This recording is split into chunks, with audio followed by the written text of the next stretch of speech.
तो भाई हम लोग का अभी पूरी जगन्नाथ का यात्रा शुरू हो रहा है। यहाँ से हम लोग भगवान जी को प्रणाम करके घर से निकल रहे हैं अभी, और आगे हम लोग अभी चल रहे हैं यशवंतपुर रेलवे स्टेशन पे, जहाँ से हम लोग ट्रेन लेंगे।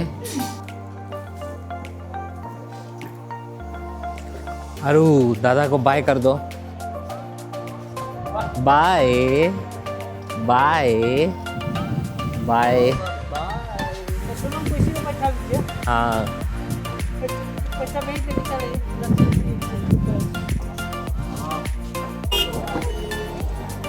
तो दोस्तों एक बार फिर से हम लोग आ चुके हैं यशवंतपुर रेलवे स्टेशन पे, और अभी यहीं से हमारी ट्रेन है। ट्रेन का नंबर है 22-884, जो कि यशवंतपुर से लेके पूरी जगन्नाथ धाम तक जाएगी। रात के 10:30 बजे लगभग ये ट्रेन है, 10:40 में। तो दोस्तों आपको मैं बताना चाहता हूँ कि ये यात्रा बहुत ही स्पेशल है हमारे लिए, क्योंकि न्यू ईयर में हमने सोचा कि अपने साल की शुरुआत भगवान श्री जगन्नाथ जी के दर्शन के साथ करेंगे। तो चलिए हम आपको ले चलते हैं महाप्रभु श्री जगन्नाथ जी के धाम। रेलवे स्टेशन पे कुत्ता भी घूम रहा है।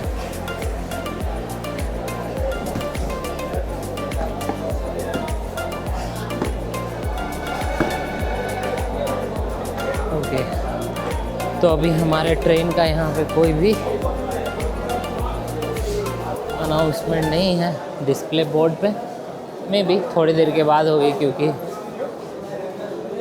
10:40 पे डिपार्चर टाइम है। तो चलिए हम लोग इंटर करते हैं प्लेटफॉर्म पे। प्लेटफॉर्म पे आ गए हैं।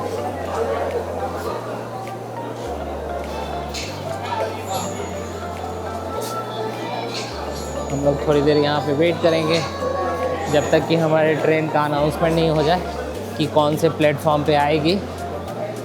उसके बाद जैसे पता चलेगा कौन से प्लेटफॉर्म पे आएगी, फिर हम लोग उस प्लेटफॉर्म पे जाएंगे। बट मोस्टली ये जो ट्रेन है ये प्लेटफॉर्म नंबर 1 से ही खुलती है, जैसा कि मैंने अभी तक इंक्वायरी किया था ऑनलाइन में। तो दोस्तों हम लोग आ चुके हैं प्लेटफॉर्म पर, और ये हमारी ट्रेन है। आप देख सकते हैं ट्रेन का नाम है गरीब रथ एक्सप्रेस, जो कि यशवंतपुर से लेके और पुरी तक जाती है। पुरी रेलवे स्टेशन है भगवान जगन्नाथ जी का, जहाँ पे टेंपल है। और जैसा कि नाम है इस ट्रेन का गरीब रथ, उस हिसाब से इसका फेयर भी काफ़ी कम है। तो आपको बता दूँ, जो आप में से बहुत सारे लोग जानना चाहते होंगे कि यहाँ से पुरी तक की यात्रा का कितना खर्च आता है, तो सबसे पहला पड़ाव ये आता है आपका रेलवे स्टेशन से पुरी तक जाने के लिए। आप जब ट्रेन लेते हैं तो ट्रेन का करीब किराया है 3 AC का 1200 रुपया। और दोस्तों आपको ये भी बता दें कि ये जो ट्रेन है गरीब रथ में, इसमें कोई और क्लास नहीं होता है, जैसे कि 2 AC, फर्स्ट AC, स्लीपर, ये सब नहीं होता है। केवल 3 AC की ही कोचेज़ होती है इस ट्रेन में।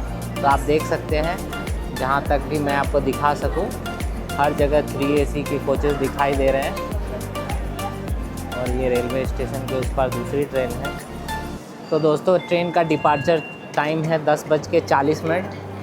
तो आपको मैं बताना चाहूँगा फ्रेंड्स कि ये यात्रा हमारे लिए काफ़ी स्पेशल है, क्योंकि न्यू ईयर में जैसा कि मैं आपको बता रहा था कि हम लोग अपने नए साल की शुरुआत किसी अच्छे चीज़ से करना चाहते थे, जो कि अनफॉर्चुनेटली नहीं हुआ। क्योंकि 2 दिन पहले ही मेरी वाइफ़ का तबीयत ख़राब हो गया था अचानक, और जब हम इमरजेंसी में उसको हॉस्पिटल लेके गए तो पता चला कि उसके गॉल ब्लैडर में स्टोन है।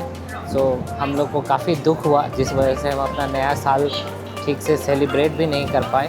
फिर हमने सोचा क्यों ना भगवान जगन्नाथ जी के दरबार में चला जाए, क्योंकि उनका धाम है पुरी में। वहाँ पे हम लोग जाने का प्लान किए कि जाके भगवान के दर्शन करें, आशीर्वाद लें, ताकि हमारा आने वाला जो साल है, हमारी ज़िंदगी का आने वाला पल जो है, वो भगवान के आशीर्वाद के साथ सब कुछ अच्छे से बीतने लगे, चलने लगे। तो इसी वजह से हम लोग पुरी जा रहे हैं। और अभी चलिए ट्रेन के अंदर चलते हैं। आपको दिखाता हूँ कि गरीब रथ का सीटिंग कैसा होता है। तो ट्रेन के अंदर आ गए हम लोग। ट्रेन में काफ़ी भीड़ है, सब लोग पूरी जाने के लिए रेडी है। और ये रहा हमारा सीट। सो इस ट्रेन का एडवांटेज भी है, डिसएडवांटेज भी है। एडवांटेज ये है कि इसका fare compare to other train के हिसाब से थोड़ा कम है। और बट या डिसएडवांटेज ये है कि आप देख सकते हैं यहाँ पे सीट का साइज़ काफ़ी छोटा है, यानी कि कम चौड़ा है, क्योंकि रेलवे ने अपना जो भी लॉस है वो यहाँ से रिकवर किया है। क्योंकि जनरल सभी 3 AC कोचेज़ में 72 सीट्स होते हैं, बट यहाँ पे 83 दिए गए, यानी कि जो भी फेयर कम किया गया है पर सीट पे, पर पैसेंजर पे, उसको रिकवर करने के लिए सीट की चौड़ाई जो है थोड़ी कम कर दी गई है, ताकि इसमें और भी सीट एडजस्ट किया जा सके। आप देख सकते हैं ट्रेन में कितना भीड़ है। और ये भी बता दें कि इससे पहले मैंने जो इंक्वायरी किया था कि इसमें ब्लैंकेट और बेडशीट नहीं दिया जाता, बट जब हमने ट्रेन में बोर्ड किया तो देखा यहाँ पे ऑलरेडी ब्लैंकेट और बेडशीट वगैरह सब रखा हुआ है। तो ऐसा कुछ नहीं है। जनरली जो आपको पता चलता है चैट GPT से या AI टूल को यूज़ करके कि गरीब रथ में क्या मिलता है क्या नहीं, तो फैसिलिटीज़ वाइज सब कुछ अच्छा है। यहाँ पे लाइट भी दिया गया है पढ़ने के लिए, कर्टन भी दिया गया है कि अगर दिन में ज़्यादा धूप हो तो आप इसको नीचे कर सकते हैं। अभी मेरा बेटू यहाँ पे सो चुका है।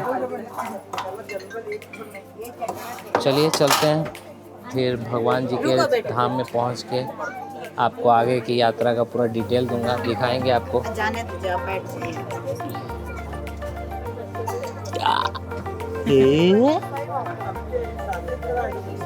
ये छोटू ट्रैवलर आते ही डायपर चिल्लाने लगा, डायपर हाय हाय। और छोटू ट्रैवलर की यहाँ पे मम्मा है, जिनका 2 दिन पहले ही तबीयत ख़राब हो गया था, इनको इमरजेंसी में एडमिट करना पड़ा था।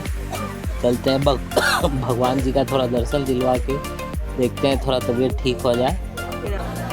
तो दोस्तों अभी हम लोग आ चुके हैं पूरी रेलवे स्टेशन पे। अभी जस्ट हमने यहाँ पे अपना सामान उतारा है ट्रेन से। आप देख सकते हैं कि हम लोग रेलवे स्टेशन पे खड़े हैं और सुबह के लगभग 4 बज रहे हैं। पूरी रेलवे स्टेशन पे हम लोग पहली बार आए हैं, तो यहाँ पे कुछ लोगों ने बताया कि आगे चल के इस तरफ प्लेटफॉर्म नंबर 1 है, वहाँ पे जाएंगे, फिर वहाँ से हम ऑटो कैब टैक्सी लेंगे और फिर आगे जाएंगे भगवान जी के मंदिर के पास, और वहीं पे कोई अच्छा सा एक होटल लेंगे। हाय फ्रेंड्स, तो अभी हम लोग होटल से फ्रेश होके और निकल चुके हैं लोकल मार्केट एक्सप्लोर करने के लिए। और हम लोग आज प्लान कर रहे हैं सबसे पहले जाने के लिए कोणार्क टेम्पल, जो कि सूर्य मंदिर भी है, सूर्य मंदिर के नाम से ज़्यादा फेमस है। और ये हमारा बेटू भी फुल्ली रेडी है अपनी मम्मा के साथ, आप देख सकते हैं। बेटू हाय हाय, से हाय हाय हाय हाय। मेरा बेटू फुल बाय। हाँ हो गया, ज़्यादा ही नहीं। आप देख सकते हैं ये जो रोड है, ये उधर अगर आप सीधे चले जाएंगे तो उधर है आपका पुरी का जो समुद्र है, बीच, वहाँ पे आपको लेके चला जाएगा ये रोड। ये डायरेक्ट वहाँ जाती है। और इस तरफ आप चले जाएंगे अपोजिट साइड में, तो यहाँ से सीधे जो लास्ट जाएगा तो उधर भी बीच है, बट उससे पहले आपको मिलेगा भगवान जगन्नाथ जी का मंदिर। तो टेंपल जाने के लिए यही रोड है। और आप देख सकते हैं रास्ते में जगह जगह आपको प्रसाद, शंख और भी काफ़ी सारे चीज़ों का छोटा छोटा दुकान मिल जाएगा। पूजा पाठ का सामग्री सब कुछ मिलता है यहाँ पे भगवान जगन्नाथ के यहाँ का। आप देखिए यहाँ पे छोटे छोटे बच्चों का टी-शर्ट भी मिल रहा है, जिसमें जगन्नाथ जी का फ़ोटो प्रिंट किया गया है। काफ़ी अच्छा लग रहा है।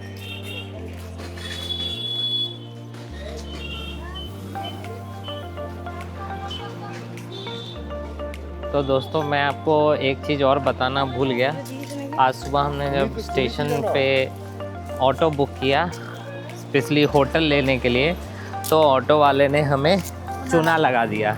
हुआ यूँ कि होटल वाले ने बोला कि हम लेके चलेंगे, आपको 100 रुपीज़ लेंगे और आपको अच्छा सा होटल दिखाएंगे, और नहीं पसंद आया तो 2-4 और होटल दिखाएंगे। तो जैसा कि नॉर्मली होता है कि आप कहीं पे फर्स्ट टाइम जाते हो या नई जगह जाते हो तो आप ऐसे ही करते हो, और स्टेशन से उतरते ही आपके पास बहुत सारे ऑटो वाले, रिक्शा वाले, कैब वाले सब आके आपको घेर लेंगे, बोलेंगे चलिए सर कहाँ जाना है, हम लेके चलेंगे, अच्छा होटल दिलाएंगे। तो सेम हमारे साथ हुआ, हमने भी 100 रुपीज़ में उससे बात किया कि ठीक है चलो होटल दिला देना। बट वो हमें मंदिर के आसपास वाले जगह के बजाय वो स्टेशन के आसपास में भी जो बीच पड़ता है, एक्चुअली पूरी शहर जो है वो पूरा बीच किनारे ही बसा हुआ है, तो वहाँ पे करीब 5 बजे सुबह का टाइम था, वहाँ पे लेके गया और बहुत ही ख़राब होटल दिखा रहा था। और उसका प्राइस जो था आपको मैं बता क्या 2000 से स्टार्टिंग था, 2400, 2500, 3000 रुपया। देखिए भगवान का मंदिर भी है, तो कोई भी होटल 2500, 3000 से कम का नहीं दिखा रहा था। और सबसे बड़ी बात ये थी कि होटल जो है वो कोई भी अच्छा नहीं था, बहुत ही गंदा था, और पूरा मतलब लग ही नहीं रहा था कि फैमिली वाला होटल है। तो फिर हमने उसे बोला कि नहीं हमें कहीं और ले चलो, यानी मंदिर के आसपास। मैंने गूगल में भी चेक किया तो यहाँ पे बता रहा था कि मंदिर के आसपास काफ़ी सारा अच्छा होटल रहता है, आपको पता भी है आगे। तो वहाँ पे ले जाने के लिए वो मना कर रहा था, बोल रहा था कि वहाँ नहीं जाता है। तो हमने फिर से गूगल में चेक किया कि कहाँ जाना चाहिए, तो रोड का नाम है ये बालीसार रोड। इस रोड में आपको हर जगह काफ़ी सारे अच्छे होटल मिलेंगे, हर बजट का होटल है। मैं आपको अपना होटल भी दिखाऊंगा कि कैसा है होटल, कितना प्राइस है, सब कुछ बताऊंगा। तो फिर हम लोग क्या हुआ, स्टेशन वापस आके फिर से दूसरा ऑटो किए, एक रिक्शा की एक्चुअली, और उसके बाद फिर यहाँ पे आए और तब जाके हमने ये होटल लिया। मैंने ये मेक माई ट्रिप से बुक किया, जो कि काफ़ी मुझे किफ़ायती रेट पे पड़ा। मैं आपको दिखाऊंगा, पूरा सब कुछ डिटेल दूंगा, तो आप इस वीडियो को पूरे एंड तक ज़रूर देखिएगा। तो अभी फ़िलहाल चलिए मैं आपको दिखाता हूँ पुरी का लोकल मार्केट, और हम लोग चलेंगे कोणार्क मंदिर। कोणार्क मंदिर जाने के लिए भी यहाँ पे काफ़ी कन्फ्यूजन है, क्योंकि लोकल लोग जो है आपको बहुत सारे चीज़ों के बारे में बताएंगे, बोलेंगे ये घूमिए, वो घूमिए, यहाँ जाइए, वहाँ जाइए। और दूसरी बात कि आप उससे अगर पब्लिक ट्रांसपोर्ट के बारे में पूछते हैं तो कोई आपको इन्फॉर्मेशन नहीं देगा। इसके लिए आपको गूगल मैप या गूगल ये सब चीज़ का यूज़ करना पड़ेगा, ताकि आप चीज़ों को रिसर्च करके और खुद से जा सके। अगर आप स्पेशली बजट ट्रैवलर हो तो आपको मैं सजेस्ट करूँगा कि आप गूगल में सर्च कीजिए और फिर ढूंढ के जाइए। तो कोणार्क टेम्पल जाने के लिए आपको करना क्या चाहिए, सबसे बेस्ट तरीका है कि यहाँ से आप जाइए पुरी बस स्टैंड, और पुरी बस स्टैंड में जैसे आप जाएंगे वहाँ से हर एक 30 मिनट पे कोणार्क टेम्पल के लिए बस मिलती है। पब्लिक ट्रांसपोर्ट गवर्नमेंट की बस होती है, जो कि काफ़ी कम रेट में मिलता है। मैं आपको आगे चल के बताता हूँ। चलिए फिर चलते हैं बस पकड़ने के लिए। तो दोस्तों अभी हम लोग आ चुके हैं मेन रोड पे। आप देख सकते हैं यहाँ से रोड के दूसरी तरफ से आपको समुद्र भी दिखाई दे रहा होगा। दूसरी तरफ समुद्र है, और ये जो रोड जाती है ये चली जाती है भगवान जगन्नाथ जी के मंदिर में।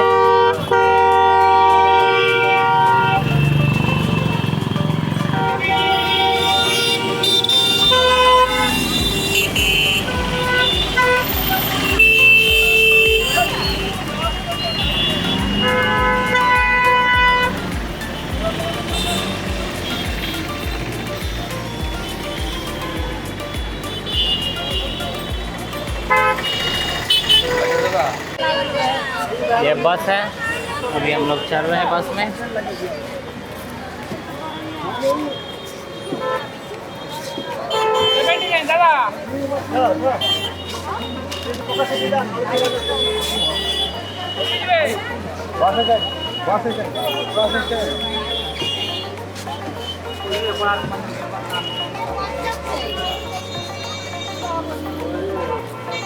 यही बस है जो सिटी का मेन बस स्टैंड तक जाएगी और वहाँ से जा सकते हैं हम लोग।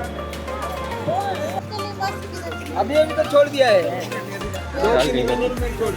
तो भाई लोग अभी हम लोग आ चुके हैं पूरी सिटी बस स्टैंड में और यहीं से है सो कोणार्क के लिए बस मिलेगी। हम पूछ लेते हैं यहाँ पे भाई साहब से, कितना बजे मिलेगा भैया? 12 ओ क्लॉक। इधर से ही कितना टिकट है? 50 रुपीज़। अच्छा, ऑनलाइन पेमेंट करने, ये ऐप डाउनलोड करना पड़ेगा अंदर, मतलब मोबाइल से फ़ोन पे से पे कर सकते हैं। इधर से ही मिलेगा ना? ठीक है, तो 12 बजे हमें बस मिलेगी यहाँ से और रेट बहुत ही कम है, ओनली 50 रुपीज़। सो आप अगर टेंपल के पास से आ रहे हो तो वहाँ से 15 रुपये आपको बस का लगेगा बस स्टैंड आने के लिए, और यहाँ से जस्ट 50 रुपीज़ यानी 65 रुपीज़ पर person. So up and down अगर कैलकुलेट कर ले तो जस्ट 130 रुपीज़ में आपका कोणार्क टेंपल कवर हो जाएगा। और अगर रास्ते में अगर आप कुछ खाते पीते हैं तो उसका कॉस्ट अलग से है। तो हम लोग भी अभी अगर कुछ मिल जाता है तो खा पी लेते हैं, उसके बाद बस पकड़ के फिर आपको दिखाते हैं कोणार्क टेंपल। तो दोस्तों आ चुके हैं हम लोग पुरी के कोणार्क टेंपल में, यानी कि सूर्य मंदिर में। यह मंदिर नहीं, बस आप इतना समझ लीजिए कि ये एक इतिहास है, हमारे देश की, हमारे सांस्कृतिक धरोहर है ये मंदिर। आप देख सकते हैं यहाँ पे देश विदेश से पर्यटक आते हैं घूमने के लिए और यहाँ पे हमेशा आपको भीड़ दिखेगा। ये मंदिर का गेट है और गेट के अंदर है सो कैंपस बना हुआ, बहुत बड़ा सा कैंपस है जिसमें ये छोटे से टूरिस्ट आ रहे हैं अपनी मम्मा के साथ, फुल्ली एंजॉय करते हुए। पूरे रास्ते में हंगामा मचाते हुए आए हैं ये आरू बाबा, अपनी मम्मा को परेशान कर दिया है।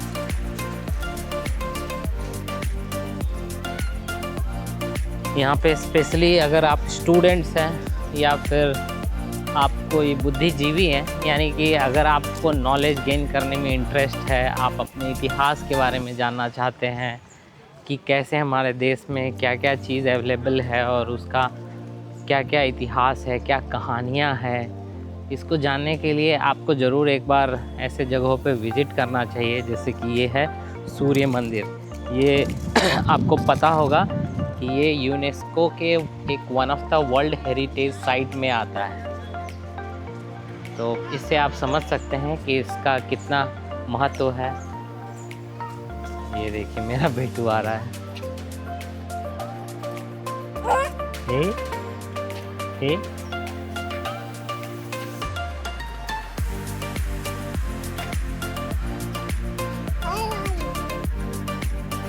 चलो चलो तो बेटू।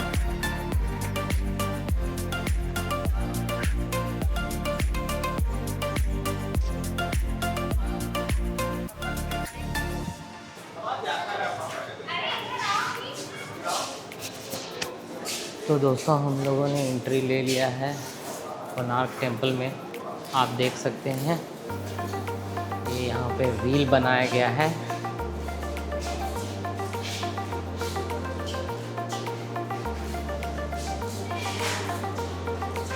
कितना सुंदर है ये।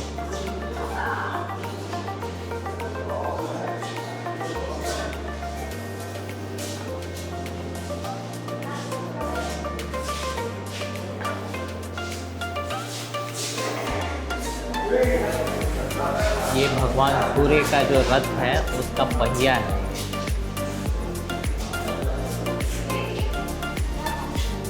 कहा जाता है कि इन पहियों की छाया देखकर उस समय लोग समय जान लेते थे।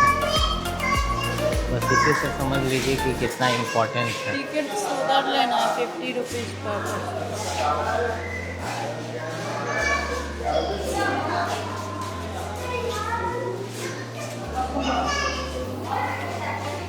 कितना है टिकट? 50।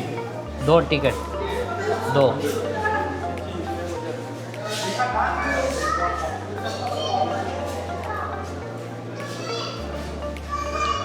हाँ 2 tickets.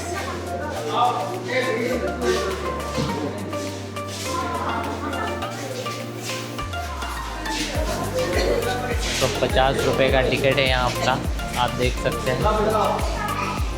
पूरा सूर्य नमस्कार के बारे में भी बताया गया है। क्या जने? 7 है ना? 7 जने है ना?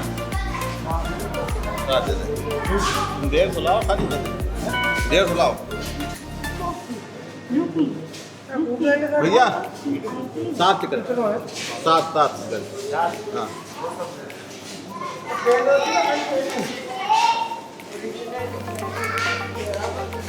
यहाँ जो पत्थरों पर नक्काशी की गई है, ये सारे चित्र अपने आप में एक इतिहास है। ये सारे चित्र एक कहानी कहते हैं। इसको समझने के लिए आपको इतिहास की गहराइयों में जाना पड़ेगा। आप देख सकते हैं कि उस समय की ये यानी कि 13वीं शताब्दी की कलाकृतियाँ उकेरी गई हैं। ये देखिए मेरा बेटू अभी पूरा सन ग्लास लगा के अपनी मम्मा के साथ यहाँ पे घूम रहा है।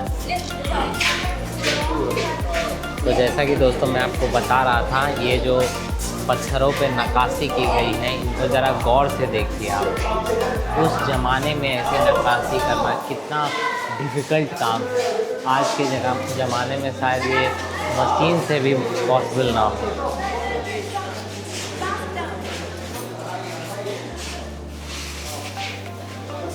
चलें?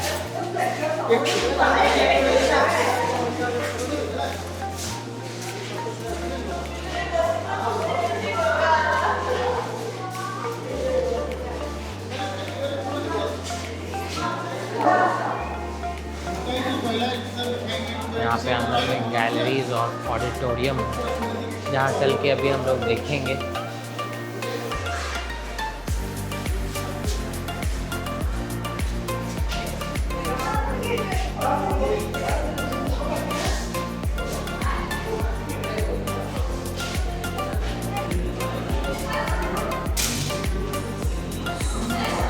तो दोस्तों अभी हम लोग आ चुके हैं अंदर गैलरी में। आप देख सकते हैं गैलरी में क्या क्या है। यहाँ पे उड़ीसा का इतिहास और उनका जो है वंशानुक्रम शासन दिया गया है, यानी कि कौन कौन से राजा हुए उड़ीसा में और उनकी कितनी पीढ़ियों ने राज किया उड़ीसा पे, उनका साम्राज्य कहाँ कहाँ पे था, ये सारा कुछ मेंशन किया गया। उस समय क्या कहा जाता था। यहाँ पे कलिंग मंदिर के बारे में भी डिटेल दी गई है, क्योंकि मेनली जो उड़ीसा में है कलिंग साम्राज्य ज़्यादा फेमस है, जैसा कि हमने इतिहास के किताबों में पढ़ा है अपने स्कूल के सिलेबस में।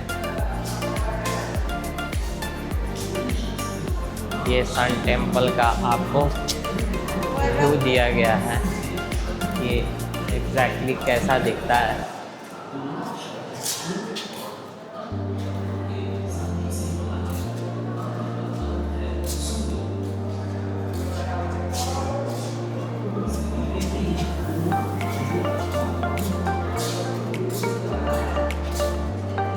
चलिए हम लोग अंदर चलते हैं।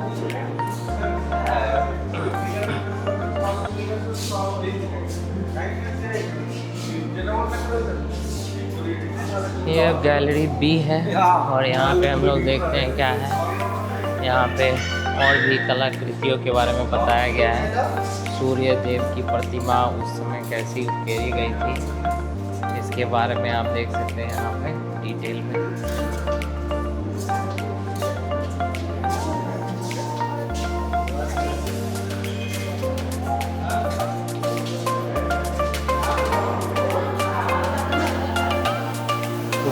भी लोग भगवान की कितनी आस्था के साथ पूजा करते हैं, उनके मन में कितनी श्रद्धा थी जो वो भगवान की मूर्त अपने सोच के अनुसार पत्थरों पे उकेरा करते थे, जो कि बहुत ही ज़्यादा डिफिकल्ट है।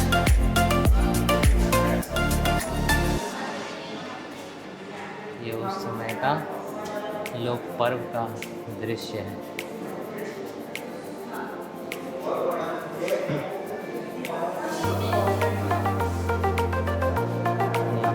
सूर्य मंदिर की गई है रेफरेंस के लिए। यहाँ पे आप देख सकते हैं, यहाँ पे डिटेल बताया है सूर्य मंदिर के पतन के कारण। यहाँ पे लिखा गया है यवन हमलावर सुलेमान करनी के द्वारा अपवित्र होने की आशंका से 17वीं सदी के पहले चरण में मंदिर का परित्याग और रखरखाव का अभाव, प्रकृति के प्रतिकूल प्रभाव, असामाजिक लोगों के विध्वंसक कार्य। तो मेनली जो विदेशी आक्रमणकारी जो भारत पे हमला किए और रखरखाव की वजह से भी इस मंदिर का पतन हुआ।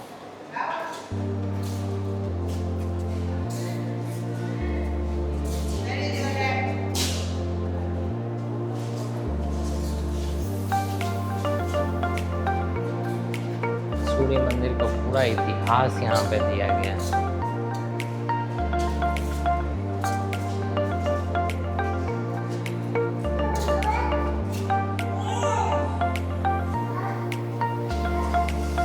आप इसको जूम करके पढ़ भी सकते हैं, यहाँ पे पॉज करके पढ़ सकते हैं कि पूरा डिटेल क्या है।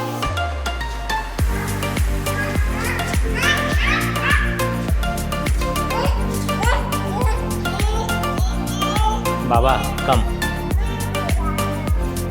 मेरा बेटा फुल्ली एक्साइटेड है।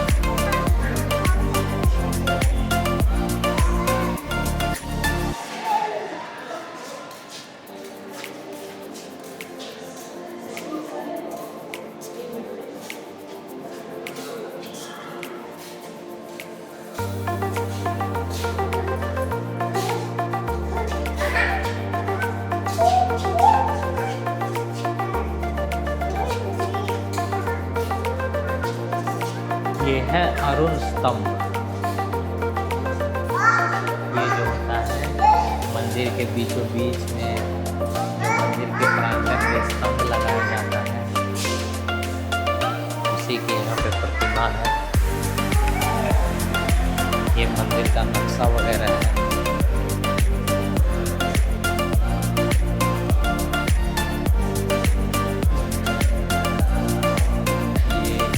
राजा मंदिर बनवा रहे थे तो उस समय वहाँ पे इंस्पेक्शन के लिए जाया करते थे, उसी का यहाँ पे प्रदर्शन किया गया है कि कैसे राजा जाते थे देखने के लिए, और जो उस समय के जो शिल्पकार होते थे वो मंदिर का निर्माण कर रहे थे।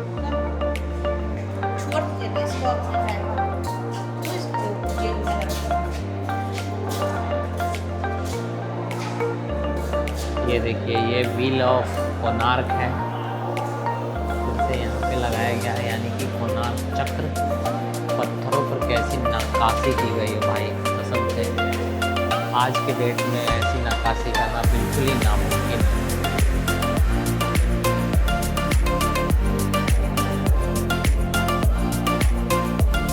यकीन मानो, मतलब आप जब इन सब मूर्तियों के बीच में अभी इस म्यूजियम में जब खड़े होते हो तो आपको एक अलग ही अनुभूति होती है, एक अलग ही फीलिंग होती है कि मतलब हमारा इतिहास कितना समृद्ध था। उस समय भी जो हमारे पूर्वज थे वो कितने विद्वान थे। मतलब आप इस बात से सोच लो, इस बात को इमेजिन करो कि उनके मन में भगवान की जैसी प्रतिमा होती थी वैसा वो पत्थरों पे उकेर लेते थे। आप इमेजिन करो कि आज के डेट में आप किसी भी चीज़ को इमेजिन करते हो तो हम में से कितने लोग हैं कि उसका सही रूपांतरण कर सकते हैं। बहुत ही मुश्किल है, बहुत ही डिफ़िकल्ट, मैं तो बोलूँगा इम्पॉसिबल है आज के डेट में।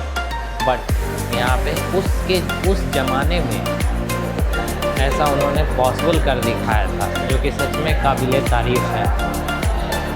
आज के डेट में हमारे पास आर्टिफिशियल इंटेलिजेंस है, बहुत सारे संसाधन हैं जिसको यूज करके हम अपनी कल्पनाओं को रियलिटी में दर्शा सकते हैं, दिखा सकते हैं। बट उस ज़माने में ये करना सच में बहुत ही डिफ़िकल्ट काम था, बहुत ही काबिल तारीफ़ काम था सच में। यहाँ पे देखो कुछ और भी झांकियाँ दी गई हैं। यहाँ पर डिस्प्ले में पूरा वीडियो चला के बताया जा रहा है हिस्ट्री के बारे में।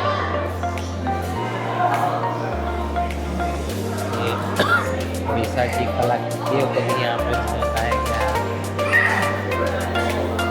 ये है बोल्टा गोल्ड शिप, जो उस ज़माने में लोग आया करते थे दूसरे देशों से, क्योंकि उस ज़माने में तो हवाई जहाज़ वगैरह नहीं होते थे, तो ये शिप के माध्यम से आते थे लोग पानी के जहाज़ों में। उसी को यहाँ पे दर्शाया गया है। आप देख सकते हो कि ये सब हिस्ट्री जानने के लिए, देखने के लिए इतने सारे फॉरेन कंट्री से फॉरेनर्स लोग भी यहाँ पे आते हैं। सोचो कि उनको कितना इंटरेस्ट है जाने के लिए। तो आप लोग भी अगर इंडिया से हो तो ज़रूर आप लोग को भी एक बार आना चाहिए, देखना चाहिए कि हमारा इतिहास एक्चुअली में कैसा था। सुनी सुनाई बात एक अलग हो जाती है, बट हाँ, आपको आके देखना भी चाहिए। ये देख सकते हैं, ये नवग्रह को पत्थरों से घेरा गया है। हिंदू धर्म के अनुसार जो नवग्रह होते हैं, रवि, चंद्र, मंगल, बुध, बृहस्पति, शुक्र, शनि, राहु एवं केतु, तो सभी की प्रतिमा यहाँ पत्थरों पर बनाई गई।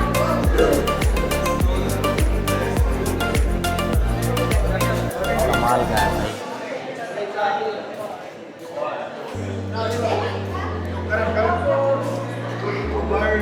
एग्जिट ऑडिटोरियम चल रहा है। बाहर किधर से जाना है?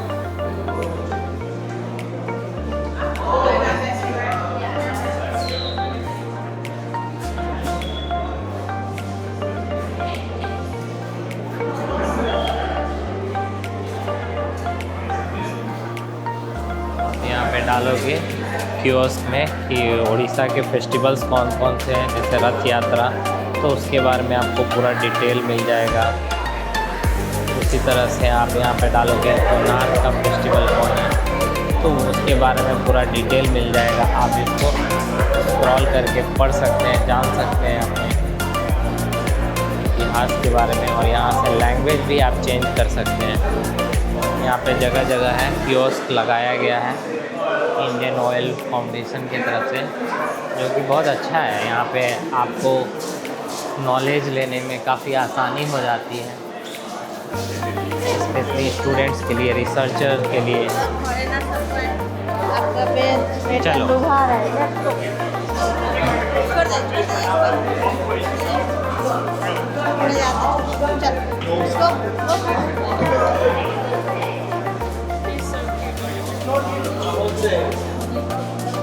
come on.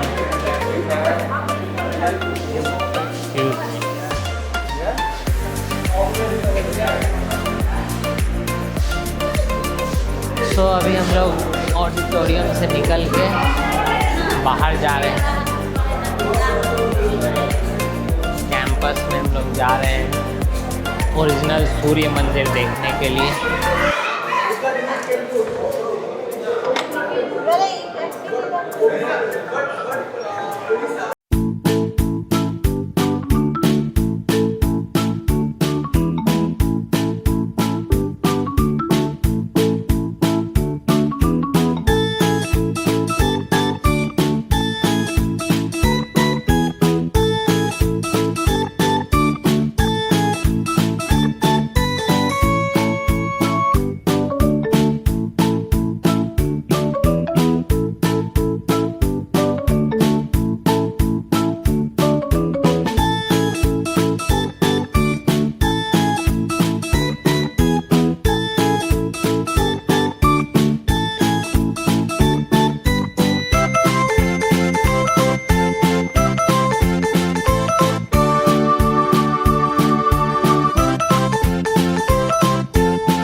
में ये नज़ारा देखने को मिलता है। दोनों तरफ आप देख सकते हैं, यहाँ पे मेला जैसा लगा हुआ है। यहाँ पे आप लोकल आइटम परचेज कर सकते हैं।